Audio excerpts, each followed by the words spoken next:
Mabena malamu donc nyonso eza na kati na yo eza libanda te eza te ke po osambeli makasi na ba église oyo ngana bengaka ba écodime accéléré ba église na biso bandeko église de réveil eza ba écodime accéléré oyo basalelaka bino nzambe ya libumu nzambe ya moto o avoir ovanda nzambe avandaki nzambe aza masoko bo avanda ni nzambe basali biso na elingi na eno na libabe balingaka na nzela te na ko expliquer mais moi ça kitoko aza taille nyonso ezali mais mibali ba ezolinga ete tokoloba te ke ayaki ndenge wana epankolo nzambe donc tokotala ke non spirituellement nini ezosala donc ça veut dire que cause la ampoule ya pembe mais bapakole yango couleur ya vert ou bien ya bleu donc spirituellement tokoluka ndenge nini ya kolongola ka couleur wana tokocha chance na kati na yete parce que chance muto abota makanango ça veut dire muto abota makanango même l'église tokendaka te po tokende ko créer babiloko mususu tokendaka po na kocha garde-fou na biloko nkolo yeso atindi biso na ngona mokele soki ezalaki réellement tokendaka po biso nyonso tobonga na vie tolinga tozala biso nyonso ba riche ba pauvre balinga bazala te donc mutu na mutu azana programme na ye soki ozwi ndakisi ya lisango soki oloni lisango ekomaka lisango okolamba musuni makolamba mawana na vengeance wana te okozwa mawa na olie na comprendre Cliff Tombala na Paris na Sirzo Landa biso bomaka nyama to lie nyama mais pona yo olobike to lia nyama te to lia mawa wala en fait na comprendre mais quand même ko éclaircir ba baza ko landa biso pour comprendre vraiment et anona na lobi olandi soso mbango kangi e obomi ba stress nyonso soso azanango ba kande ozoboma yango e kolamba na moto e kokufa te donc vengeance wana mawa bakanda wana okolea yango parce que c'est eza ba partie spirituelle ya soso okomona yango te et deuxième exemple soki ole nguma soki oke na zamba banyoka nyonso ya mike bakokima yo bakoyoka yo na solo ya nguma donc ça veut dire na nyama ezala bongo so ole nguma banyoka nyonso mike bakokima biso tokola na mboka ezaka bon yo zaki no azin moi na raté parce que asali biso lilingi na ye maman na aider yo na aider na bandeko wana ba comprendre lilingi oyo bible elobaka souffle oyo après création ya mutu o nzamba souffle na mutu nde elilingi na ye yango wana omoni mupepe wana otolobelaka poso memba pasoli yo awa to mona place voix wana ezakate mupepe wana ezaka tope matoza la bato yango nde bunzambe ezaka na kati na biso ezali elongi te ezali nini te ezana ba partie mususu na nzoto ya mutu eza ba partie mystique Mukutu TV. Ouais, bah lobby boss Edgar ya ba boss babi boss abonné massivement. Ba abonné nyonso ya Tiana TV boya awana. Mukutu TV. Mukutu TV boss abonné massivement na Mukutu TV. Chaîne na biso yango. Staff atola peta 15e ribas. Na Mukutu TV. Donc chaîne na yo chaîne nanga, chaîne na biso nyonso ton on loba déjà ba fan na ngai, ba abonné na ngai, ba ba linga nga na ba obalinga ngate me batala ngai. Boss abonné na Mukutu TV, boza jamais laissé chaîne na bino, chaîne nanga, chaîne na biso Mukutu bangebe celle contre tous différent ba information quoi. Na ba kite bandeko. Taki ko s'abonner. Taki ko s'abonner na Mukutu TV. Taki ko tout le problème ba chaîne au bien te. Quand de bien on se combat. Voilà dit partout aux amis, Nadine laissé bien bino connaissez que non. Moi on a payé ma thème solide a toujours rebellé à kotambola ko sa analyse na ba homme spirituel na le kabino que non na kutana maître Zéphirin homme spirituel moya makasi tout parler mambebele sur la spiritualité na sur ba balinga kango ba benga koyeba tolandango malamu taye moko Chancelen Muberi Doris Dodo Tantina bana kwa bagongo biso sali prince Aïssa cimetière sans tombeau bino ni batata mwasi ya bana kwa donc on a là bino fort mbote papa Zéphirin mbote maman Nadine papa Zéphirin léo na kitine mabele non vraiment na ye vraiment mabele na o pour na ko parler makambo na sir oyebi makambo spiritualité na sir oza prêt pour ba réponse na trop près. Voilà, maître Zéphirin, le bien trop près pour la réponse. Donc, comme tous les années, il y a Maître Zéphirin, donc c'est la question que la question est te na zone c'est la question nyonso eza na réponse ok maître Zéphirin yo ozali bongo maître spirituel. Bon tant ba ma spiritualité ba religion eza ebele hein yo oza na religion ni ba religion eza ebele religion ezaka rite eza rite oyo bato bayokane basali lingomba oyo basali communauté balobi tokobanda kosambela boye kofukama kosala boye yango nde religion mais ngai nazaka sima ya moto akela ba religion le Dieu tout puissant donc molimo na réalité ezaka na église te église eza communauté oyo tosanganaka po même croix ya nkolo Yesu so tali yango mona nzete esali boye mosusu esali boye donc l'intimité de l'homme avec Dieu et avec la communauté. Donc l'église ezali kaka place oyo tosanganaka pour que non to yeba kovanda malamu na société ou bien na famille. Mais spiritualité ezali loko mosusu yango nazali homme spirituel naza na religion te naza na église te mais na kolien l'église catholique naza prêt ya kokende église nyonso pona osambela. Voilà au colis l'église catholique aux après pour nous l'église mais namon lati soutani au même les musulmans est-ce que on ndimila pe bango bon sultan ezali ya ba musulman te ezali pe ya ba chrétien te mais eza modèle oyo bato basambelaka pona kosala défi ya bilamba te ba pona modèle moko ya pembe oyo ezo symboliser pureté. Mais ezana ba différence na olatela nango omona ba musulman ya bango ezaka mikuse ya ba chrétien eza milayi donc sultan eza ya moto te donc eza habillement ya ba juif ba israélite ba tout oyo même pas na bango lelo même Yesu azaka na sultan mais azaka na religion te oyebi église ya Yesu église ngale la ça on a ça que mitune eza nga biano yo donc Yesu azaka na religion azaki une église te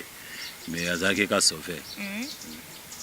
Voilà Tende Squad moi la poto ya tongo Tende Squad na sirozolanda maître Zéphirin zana pona mi biano bak bituno sozana ngo posa atana pona bino pona koyanola maître Zéphirin est-ce que on dit ma Yesu nandimaka nkolo Yesu parmi ba maître mususu spirituel pe ya mukelia pour nakoki ko sala injustice c'était comme ce que il est le seul à amener les gens au paradis. Tozalina prophète Mohamed azape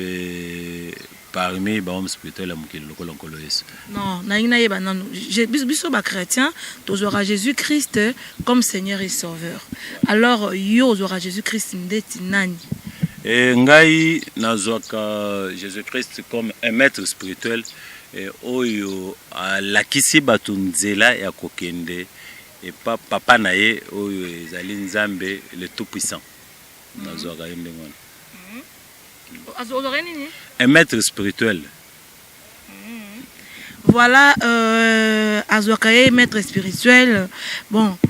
naza mutuna moko wa na ebite na yokaka oliaka misuni te siko misuni oliaka ngote pour na raison nini parce que eza na raison nini ya kopekisa ko lem parce que misuni eza na onyama comme nyama no surtout mais yebite elo nini esala ke oliaka misuni te bon mosala na zanango perfection ekomona na mezali don et uta na famille na biso tozana 9 religieuses tozana au moins 5 prêtres mais to perdaka moko papa leki na 91 na pillage donc don ya musala oyo ezali nazaki parmi bato bazaki na vocation ya kokoma même un prêtre mais baboya na famille pour tolekaki déjà ebele yayi même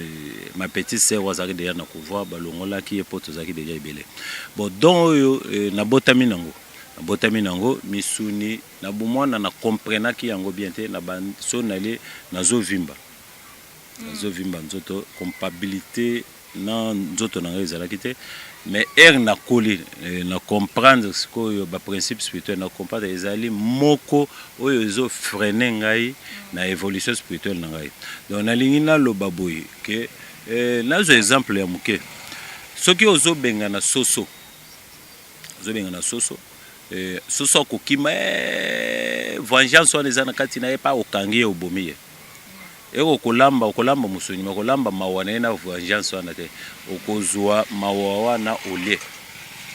na comprendre Cliff Tombala na Paris na Asrezo Landa biso bombaka nyama to lie nyama mais pona yo olobike to lia nyama te to lia mawa en fait na comprendre mais un peu ko claircir ba baza kolanda biso pour comprendre vraiment et anona na lobi olandi soso mbango kangi e obomi ba stress nyonso soso azanango bakande ozoboma yango ekokolamba na moto ekokufa te. Donc vengeance wana mawa bakanda wana okolea yango parce que c'est eza ba partie spirituelle ya soso okomona yango te. Et deuxième exemple soki olenguma soki oke na zamba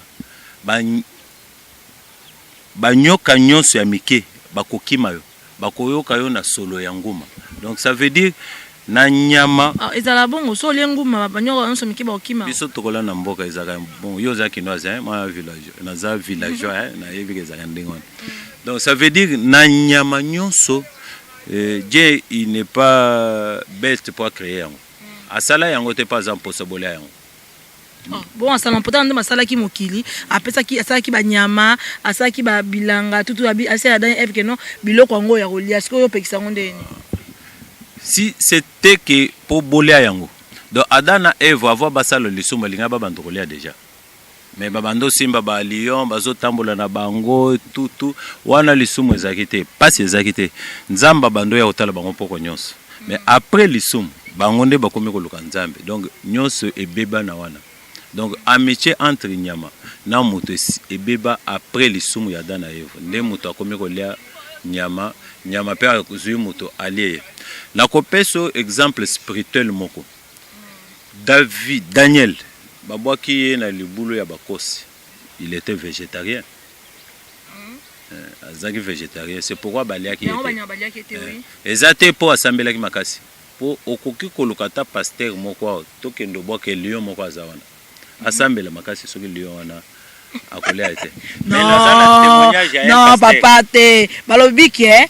selon kondima na yo bible lobi ke non so za na kondima na yo atokoti na tebale o baba mbisi bakolia ote atokoti na forêt banyama bakolia ote mais comment ozoloba ke non so za na kondima c'est pas un problème okozala na foi sans œuvre okozala na foi na yo meza eza na subissement ou bien eza na sport moko te ekokisa makambo zoluka wana kondima eza problème te na kotono na di na peso mbongo ndimi mais nazana ngona pochite na kopeso te po ndimi soki kondima ozana ngo est-ce que kotambola na mayo eza sima na biso oyebi combien de passé oza bazana kondima me batambola na mayo wana te po balinga te bayebi ba principe ya mai te bayebi bantité nini te oyo ezali ko gérer mai oyo koki kopesa bango pouvoir ya kotambola likolo nango. Apôtre moko ya Jésus atambola likolo ya mai ega kanisi taza muta bandi ko zinda.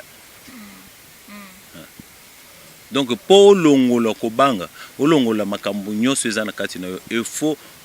kolukango libanda na yo te banda kobundisa ngo kaka na kati na yo omonde obundisa kama bena malamu donc nyonso eza na kati na yo eza libanda te eza te ke po osambeli makasi na ba église oyo ngana bengaka ba écodime accéléré ba église na bisa bande ko église de réveil eza ba écodime accéléré oyo basalela kabino nzambe ya libumu nzambe ya moto o avoir ovanda nzamba avanda ki nzamba za masoko bo avanda ni nzamba sali biso na lilingi na ye non dans ma section lilingi na ye capitaine le plus charismatique depuis Brazzaville wana ba yanga kwa capitaine le plus charismatique depuis Brazzaville na sozo ka maître Zéphirien zo panza zo palo la penza mais bible lobi ke nzamba sali biso na lilingi na ye donc on ma section lilingi na ye ça veut dire que nzamba za liboko za munoko za azana nzoto za nyonso tout ko ba nzamba masoko te maman nzamba sala biso na lilingi na ye est-ce que tokoza là même 5 6 est-ce que kola kisanga elongi ya mutu moko ekokani na ya nzambe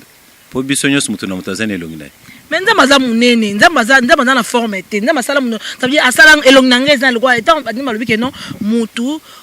soki olingi muto azali pembe na yo te comment olinga parce que nzamba sali biso na lilingi na ye comment parce que so ozolinga no muto aza pembe to za bolinga ite oyininga opimbe ninga eloko ola toni bon boni nzambe wa akela oyo mona raté olinga ye parce que asali biso na lilingi na ye. Maman na aidé yo na aidé na bandeko wana ba comprendre lilingi oyo Bible elobaka. Souffle oyo après création ya mutu o nzamba souffla na mutu nde elilingi na ye yango wana omoni mopepe wana o tolobelaka poso memba pasoli yo awa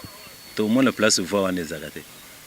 mopepe wana ezalaka to pe matozala bato yango nde bunzambe oyo ezalaka na kati na biso ezali elongi te ezali nini te eza na baparti mosusu na nzoto ya mutu eza baparti mystique oyo nzamba asala oko nakokata yo awa tomona kama makila na mai ekobima me tomona soki te metala na mbanga na mandefu moza mais soki opasolinga omona liboko place yote te ba médecin ba kokoka ko tatone te ekozala ba chromosome ekozala boy mais ezali partie mystique ya nkolo ayebi pourquoi tiago pa mutu donc mutu ata moko azali na elongi vivant ya nzambe te nzamba azana makolo te nzamba azana mutu te Dieu lui-même c'est la magie magie otolobaka wana eza nzambe yemo azana mutu te azana makolo te siko azo se manifester na bato yo bayebi yango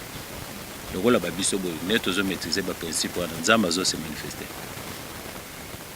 Voilà bandeko balandi na si bozolanda maître Zéphira zo palola alobi ke nzambe azala ne longi te ne mazana masukote ne mazana nini te nzambe nde tabi elilingi ya nzambe za lokola mopepe otoloba ko tomona raté nde yango nde lilingi oyo loba mara quoi bandeko balandi to continue toujours ko palola na maître Zéphira bana parce ba yeba o malamu vraiment ba découvrir yo parce que to beta solo ya maître spirituel mais ba yebité musala nini vraiment oyo salaka maladi nini yango vraiment oyo traitaka tout et tout est-ce ba o bazolanda biso ba ko comprendre o panzanteke ba yeba ke no ezani maladi nini traitaka tout et tout dévoiler dans l'accès bango yo mobimba na quoi maana din na ko expliquer balandi ke maladi oyo to traitaka ezali maladi oyo ba minganga bakoki yango te donc ezali na aspect physique te. Il y a des maladies en aspect physique. La fièvre, c'est une origine. Mais ce qui est commis par exemple, Mbasso, PC, Libabé, Mutualiboma, Bonaboye, ils allaient parmi les maladies qui sont traitées. Il y a full penzawana. Batou, na ba moyen, nyon so les allaient traiter. Mais ba moyen, c'est moyen yo ko sala pour que Mutualiboma. Ce qui ba parents na ye, ba supporter garant. Il y a quoi internet et kopesa nyonso tozana ngoposa et toko sala musala wana mais na lingi na expliquer batu boy ba créer différence na ba mettre mususu parce que ba charlatan bazebele et na zuika moko ya muto azobotate na traitaka yango après ba attestation médicale donc OK pa ba minganga ba lobi ke oza bien ozana maladie ata moko te mais ozobotate et comme problème maintenant il y a maître Zéphirin et comme problème spirituel il faut total ba minganga ba lobby aza bien mais azobotate pona nini nde place wana to bandi makambo wana eza baka ya moto aye par exemple que no azali na libabe balinga ke na nzela te na ko expliquer mais moi ça kitoko aza taille nyonso ezali mais mibali ba ezolinga yete toko lobate ke ayaki ndengo na pankolo nzambe donc tokotala que non spirituellement ni nezo sala donc ça veut dire que cause à l'ampoule ya pembe mais ba pakole yango couleur ya vert ou bien ya bleu donc spirituellement tokoluka ndeni ya kolongola ka couleur wana tokocha chance na kati na yete parce que chance muto abota makanango ça veut dire muto abota makanango même l'église tokendaka te po tokende ko créer babiloko mususu tokendaka po na kocha garde-fou na biloko nkolo yeso atindi biso na ngona mokele ce qui ezalaki réellement tokendaka po biso nyonso tobonga na vie tolinga tozala biso nyonso ba riche ba pauvre balinga bazala te donc mutu na mutu azana programme na ye ce qui ozwi ndakisi ya lisango ce qui oloni lisango ekobimaka lisango jamais okolona lisango ebimanguba po nzamba kele na programme wana te ndenge moto azoya na programme mais oyo tozo vivre siko na mokili keno azobota te bazolinga na nzela te ezali vie ya mabota tozobotama okoki kobotama na arrière para moko azaki sorcier ozoporter makila na ye ce qu'on appelle la spiritualité substance matérielle de l'esprit donc makila wana eza na kindoki ata oloki te mpo ozwi chance ya baactive yo banda koloka te mais oza kaka na kindoki mais oyokaka bapaster oza na kindoki omiyebi te eser sambela makasi comme siki obandaki kosambela ka mokolo wana mais epa na biso tokopesa barituel tokopesa mai tokopesa procédure oyo ekomema yo na mbango mpo opurifie makila na yo makila wana elongwa nakopesa exemple ya ndeko na biso moko ya mwasi koko na bango abanda kobaluka nguma amanadine kombo na ye mama nadine koko na ye ya bando baza bandeko na biso ya bandondo koko na ye ya bando baluka nguma oyo abota mama na ye eye kosala ke mama na ye aye kobota bango na maladi moko eswaka bango na libomo baconcevoaka te par rapport baza na maladi wana batambola na bahôpitaux nyonso bazwa solution to ere toye kotala spirituellement to comprendre ke non makila oyo ezali ate ezali makila eza na kindoki na kati nango po ndoki azaka na musala moko ya konuya akoki ko changer musala te même ndoki sozo kabele pesa ke kanda po azana po sozo la nango te donc ndoki sozo kabele pesa ke kanda po azana musala moko ya konuya alingi obonga te soki ozo pesa ye ozo kabele mingi ezo pesa kanda po oza na swali sa batu mutu mo na linga ke mingi na sunga ka mais suka zongi c'est na toujours mabe c'est quand même c'est pourquoi moni bapona kaka mutu azana eloko po oyo aza na eloko te bakipaka ye te même soki osala exemple ya moke na buto oyoka na moto wana alangwaki amonaka bandoki te bandoki bacomprendre ke aza mvute ye moko bakipe ye te bakipe moto wana normal bona bando beta lisolo ya ndeko na biso wana mama Nadine oyo azali na problème ya kobota toye kosambela ye topesi ye barituel eye kosala te arégler 21 jours arégler 21 jours après azongi ne normal à perdre makile ebele à perdre kilo mais après azongi normal aboti azana bana mibale ndenge tozolo bon voilà na ko chité na ngane émission na ngabande ko balana si bozolanda maître Zéphirin azo panza nteke donc là si vous comprendre ba bozana bandaku partout Brazzaville Congo RDC Congo Brazzaville ba bozana posta na yo pesa pe numéro na suka lobi bien que non asali saka mutu oyo ya maladie oyo peut-être on a pas mal robota ceux qui va minga balembi c'est qui on est comme la spiritualité nda koti yango après ça non conseil que non ba médecin ba sunga yo so moi que non isimbité c'est comme spiritualité bon mais bon mon cœur maman c'est dans les bons quoi maître Zéphirin no ka ba lo baraka net na ko faire papa siko ba keno soki ne ba papa ba boto ba kufa ba kena na moto net oza betan so za pena biso c'est ba so. Bon, maman Nadine, ezali na ba question moko ba homme ordinaire bako yoka ngo facilement te. Tozali sangisa ya ba koko na biso. Ozali sangisa ya ba koko ebele, ozana makile ya koko tel. Donc ndenge oza makile papa na yo, papa na zo ko pa koko tel oza sangisa na bango. Donc oza association ya bato ebele. Donc mutu wana ta kufi, oza na lien na makila na yo. Mais comme bato à église de réveil ba memela biso système ozana makila papa na yo ozana papa na mais ce qui bible lobi ne wana autre quelque part bible peut lobi que non présence ya nzambe même mabolongo nyonso na enfer etelema et fukama donc ça veut dire bato bazali même l'enfer bato bazali mais moto ya kufi qui en fait donc ça veut dire azali ce que on a na spiritualité tous en a trois mondes tous en a monde physique tous en a monde spirituel monde amili monde tous en a monde divin monde oyo nkolo nzambe moko azala bato na biso église de réveil ce qui a loti koko na ya kufi alors au nom de Jésus on a zo créé yango na ndako oyo koko na yo wana tonga alai na kata ndako wana mais ndako wana eza makanisi ya mutu wana donc mutu wana a concevoir makanisi na asali ndako yo lai na ndako wana mais oloti ye olobi au nom de Jésus azandoki mais ndako ya ndoki wana ozana kati donc eza confusion oyo yakobo ya na koyeba ba principe spirituel pour kolo yeso amata likolo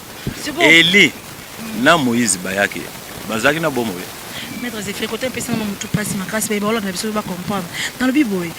ndaku wana na makanisi ya ndoki to boyite donc dem tatonga ki mais déjà kufina okosa ba prier pe kati ba liana pa ki pe libé pa daza su bomo ite so yo zaka wana okomi koluka pardon tant to sala 40 jours so mutakuto sali 40 jours non abengani molimo na et tout bafongoli chambre na ye basali ba cérémonie et s'il akei mais azalaka wana nakopesa exemple clair nakosite na équipe moko yawa DCMP bajoueur ya DCMP bakufwa na 14e rue so bimi na accident wana soki après liwa wana okoki koyeba combien de accident esalama place wana accident esalama ebele place wana bilamba ya bajoueur wana DCMP ezalaka jeté place ebatikalaka na place bazaki internet bilamba wana ebola boye na boye ezali président Ngobila moto akeko reconnaître liwa wana kofuta quelque chose na famille wana pona kokota na harmonie na bato wana place wana ba section ya DCMP bazwa ngai otokende kosala ce qu'on appelle chassement d'esprit donc kolongola molimo wana po ekende dans milimo eza ikadne accident wana ezosalama parce que milimo wana ezotelengana wana il faut kopesa yango nzela tellement que ekufwa na ba pratique oyo ezali normal te donc ekotelengana ekozonzela te donc il faut koya kosala yango même 40 jours et comment formule ya fête mais ezaki conçu na idée ya kopesa mulimu ya muweye liberté ya koévoluer na monde spirituel ezalaka pona fête te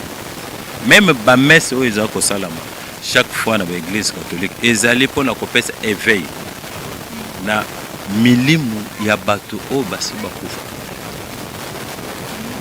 voilà bandeko balandi bolimbisanga muke papa maître Zéphir na zio mwata muke mutu na moko elinga suna mutu nde na église catholique ezalaka so mutu abeli vraiment mako benga sango po asala prière aboma ebo ete masala prière po molimo nekende est-ce que wana eza malamu bon église catholique ezana ba sacrement oyo église a prévoir tozana baptême confirmation tozana vie sacerdotale tozana mariage mafuta oyo bakenda pakola moweyi wana ezali parmi bon aza na vie donc soki akomi na étape babenga sango bacomprendre ke akomi na suka sikoyo te wana ezali bilobaloba ya bato donc ezali parmi basacrement oyo eza prévu na église yango nde bakobenga sango po bamoni te moto alingi atika biso bakobenga ye po bapesa sacrement wana bandeko na biso ya bamusulman so bamoni te okomi okufa bapesaka mutu moko azala pembeni na yo po abetelaka yo lisolo ya ala po okufa quand même na makanisi ya nzambe na mutu na yo mais balobi te ke mutu wana nde aye wana po aboma yo yo sango azali koya kopesa sacrement prévu parmi basacrement ya église eza ndenge apesa communion première communion ndenge obalaka aye abénir yo ayebi mpe ke liwa après liwa vie ezali donc vie éternelle eza après liwa donc azwa kopesa sacrement oyo epesa liberté epesa yo nzela ya kokende na mokili mosusu nakopesa exemple ya ndeko moko papa moko nazalaka locataire na ye na Petro Congo papa Chinkenke na Bolobo 45 papa wana mutu ya Néo baza na prière moko basalaka ya bawei il faut se préparer un mois kofinga mutu te koyiba teti après un mois po osambela na évolution ya bato oyo bakufa na famille jour ya prière wana papa wana kufela mwana na abimela ye na ndako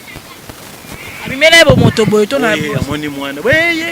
comme il n'était pas préparé ya koyeba eloko asalaka te azaki préparé te que non na chaque fois basala ke loko wana bawe bayaka ko assister bango amona yango lokola problème mosusu donc prière on basala wana po bato ko bayaka ko assister bino bazalaka sur place bantité nyonso babengaka ya bawe bazalaka sur place bato bakomona bango ezaka bato oyo bazana miso eza lokola epa na biso na kasai na tribu na biso po bayeba ke moto akufi bien après 3 jours 2 jours ya kokunda yo il faut baya benga babengi yo na kombo na fondi nde bayeba te okufi na problème ya moto te mais so ondimi te fo bazonga babenga bakoko bayeba ke okufi ndeni parce ondimi te. Oh bandeko balandi makambo moto nasi bozoyoka papa Zefira nzoloba sikoyo kobenga panza nteke malamu na oke malamu te kobenga Nadine bakundi yo penza boye bakoko bayeba te mais Nadine ondimi eza un exemple mususu soki na famille ezotambola te makambo nyonso ezotambola te na Kasai bazaka na procédure mususu basanganaka babengi par exemple mokolo ya famille mais famille oyo bato bazozwa mbongo te bazobonga te boye eza neno te tobenga bakoko wana eza bato bakufa bakoko basi bakufa bando benga pepe parmi bino moto moko akokweya bu koko moko alati les plus âgés na bino abando to na yo za nani otenga na koko tel to botama na mama boy botone boy biso to za banani oyo za mwana mutu tel boy yebisa biso problème na biso za nani ote soki bozo balate biso to za ka vivant